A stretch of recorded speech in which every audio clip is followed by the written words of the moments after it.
Well, after finding no information except take it to a specialty shop, and that costs money, and a tractor may or may not be worth money.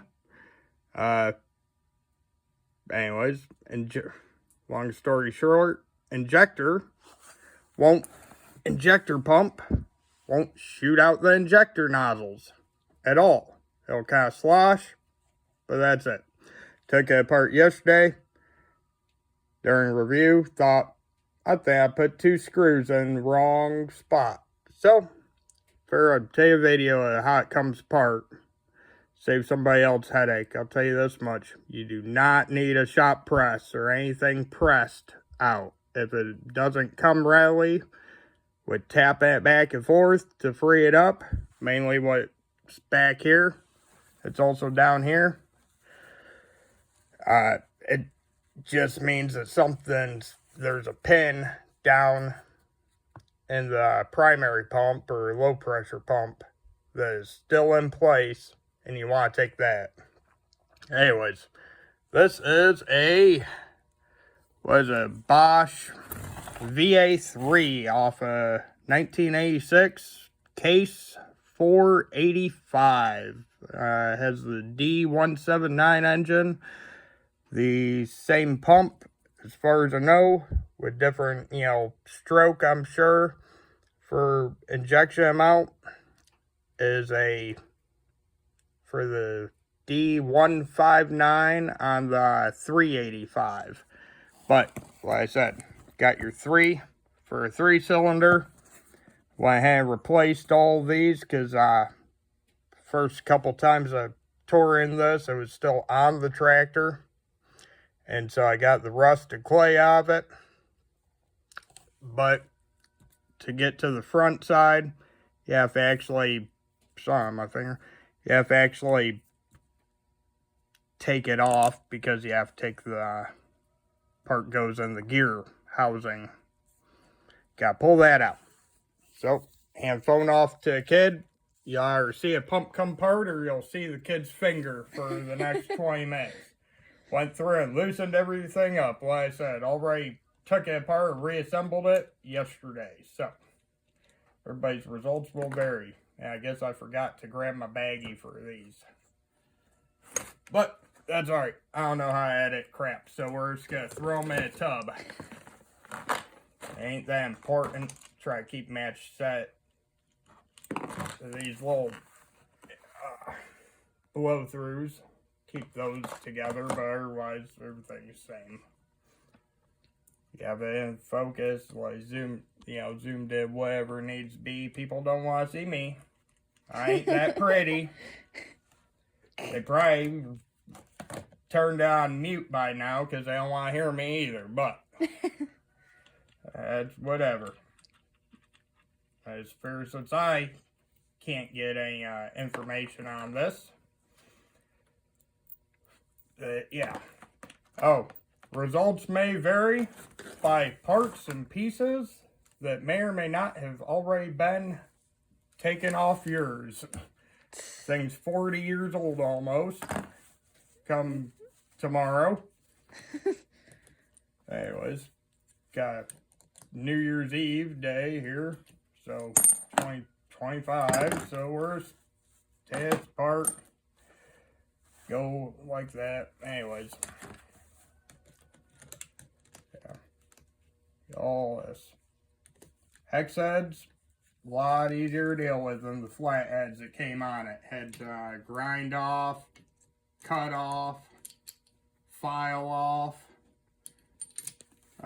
And then, of course, once you get the head off, you take the plate off and they just come out by finger. And one that they were C's, they were just cranked down so dang hard.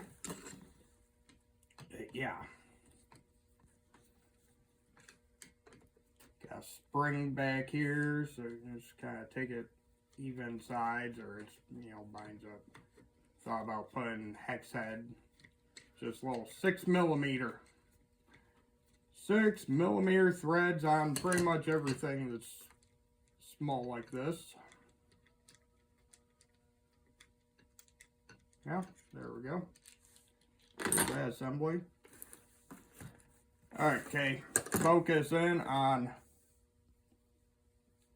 I ain't gonna bother taking this off for what I'm doing, but the way I got that off was I blocked it, took a couple wood blocks, put it in my vise. Took a 10mm wrench, took a bigger than a 10mm wrench, pinned it like that, put some tension, gave it a smack.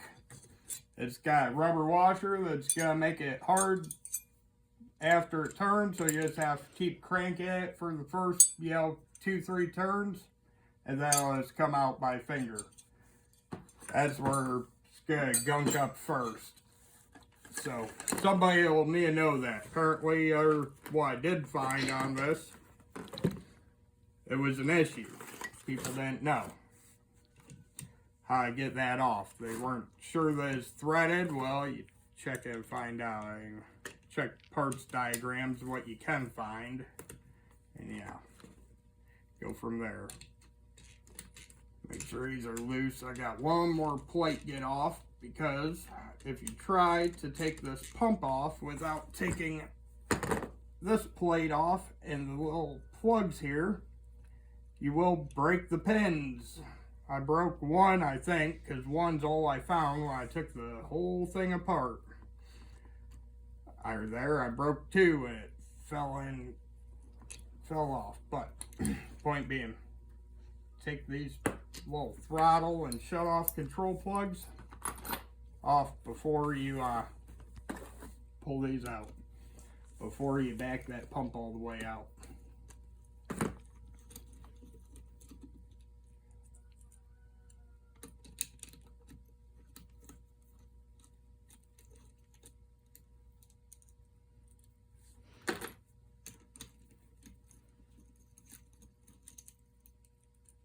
I highly recommend the parts tray. They come with, if you buy the tray, they come preloaded with either mashed potatoes or mac and cheese or whatever else Bob Evans tells down at the local Walmart. Your results may vary. Give these a good wiggle, and then watch out, there's a spring down there, but if you're taking the whole thing apart, doesn't really matter. You just have to figure out, yeah, that spring popped down. Pop these out. Had to make me new pins. It was easier than drilling the old pins. Whoever broke it, don't know. I'm the one who fixed it. So, we'll get the extra. There it is. There's actually two of these, but I didn't believe in putting the other pin back in, because it sits up so close it wasn't going anywhere. It's a pain in the ass to make sure the little pin matches up with what it controls.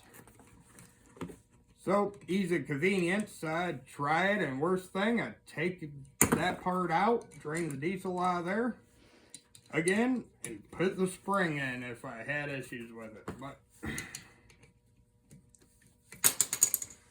well, let's throw some tools around. Throw tools at it, it'll fix it eventually. Throw enough tools at it, it'll do it. Eventually. What works, works. That broken pump to start with that didn't pump ain't like gonna get any worse than pump backwards.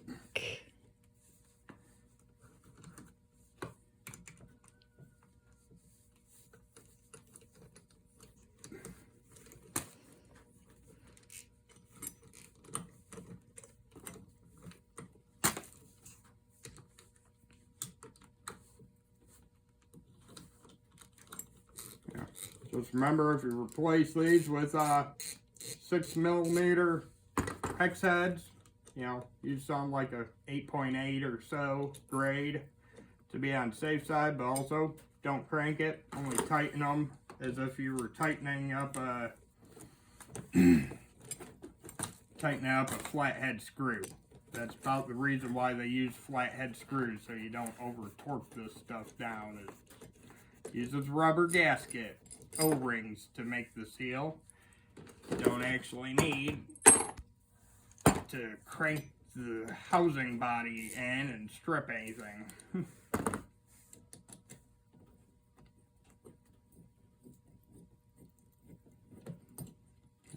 just toss these in with that one.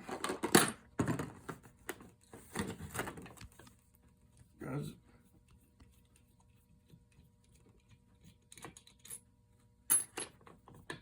and pull your pump assembly out. Pull these out. These sit like that. You have your screen and your metal retainer with the little pokies, the springies, going towards the back. To the rear. Throws a tray. Now, you have all your lovely bearing race houses. You see it? You got a good picture in there. People have to put this back together, and they might need to know how it came apart if they forgot to do that. In fact, we can probably show them even better if we just grab that locating pin and pull that piece out. That piece, that is a locating pin that engages the primary or the high pressure pump like that. When you're 180 out, you just take it apart this far. All these balls are gonna, well, bearings, roundies are gonna fall out. You glue them back in with Vaseline. You do not take your wife's good jar of Vaseline out to your tractor and get it smell like diesel. That if anybody takes anything away from this, don't do it. She's not gonna like it. We have a good picture there? Yep. Alright. Here, zoom in one more time. At the top here, it looks like a weird, black, and there is a shiny locating pin at the top of the pump. That pin is what holds this in. It also holds that to keep that stationary. So you zoom down enough for you to see here? Yeah. Alrighty. Take your little filter plug as if that was a dumb idea, I'll say that much. If you have a one-way check valve in the spill line to filter it as it leaves the pump, I would rather that anything in here get out of the pump myself. But Case did not, and International Harvester did not consult me, as I was not born for another year from the time this tractor was made. I'm born in 87. This is an 86, so I guess they get a free pass on that one. Alright. This pin.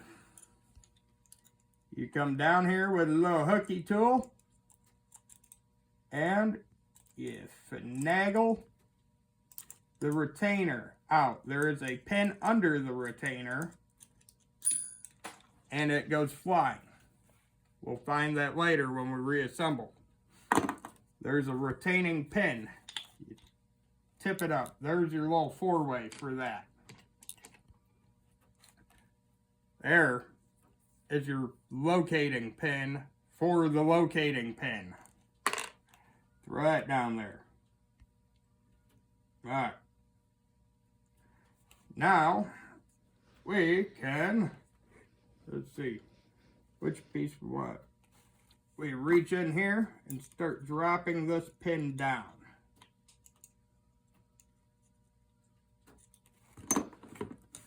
Got a good image of that. Come up here, pair of pliers, drop it all the way down, just like that. If that's all the way down, in fact, then yeah. Alright. This piece here has a little filling in it. And we got that. Let's make sure that's at full bottom. There we go. See if we can pull that whole thing out now. Out. Yep.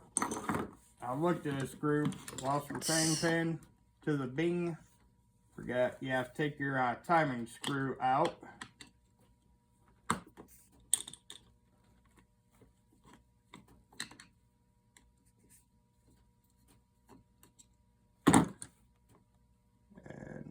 little marker.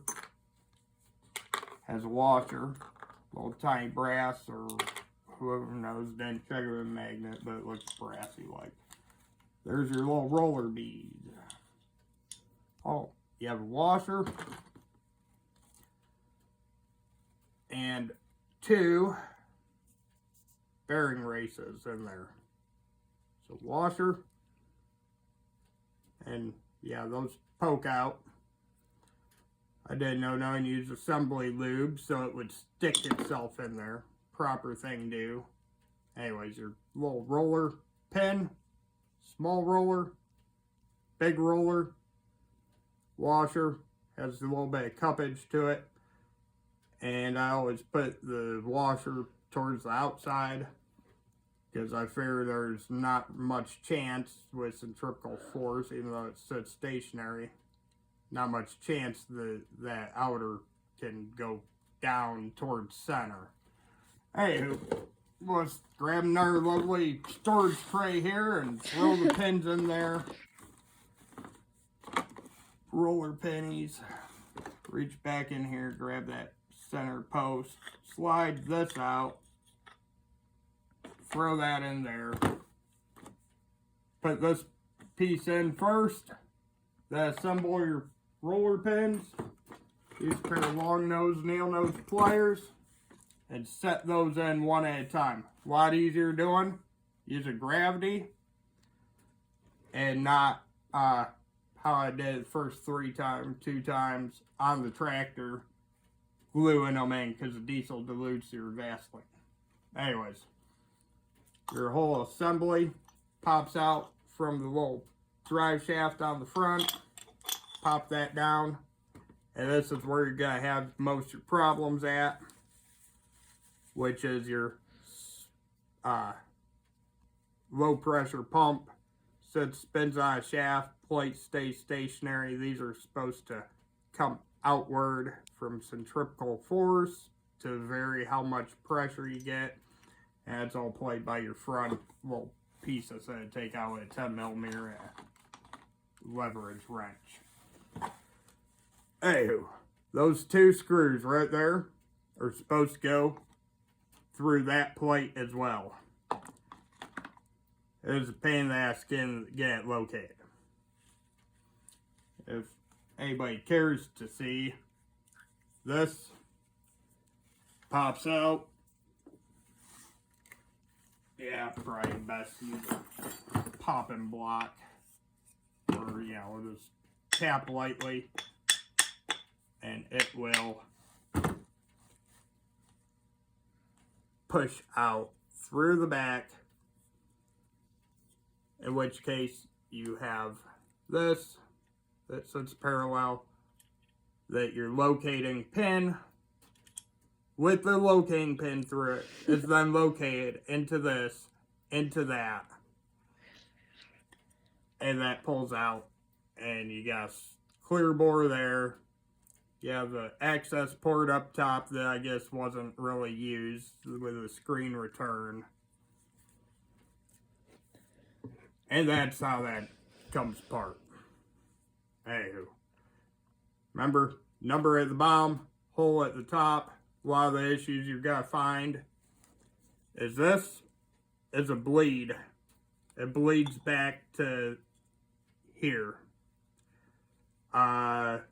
Right down here between the 2 brasses is a bleed. It bleeds through here right to the top there. There's another bleed port in here somewhere.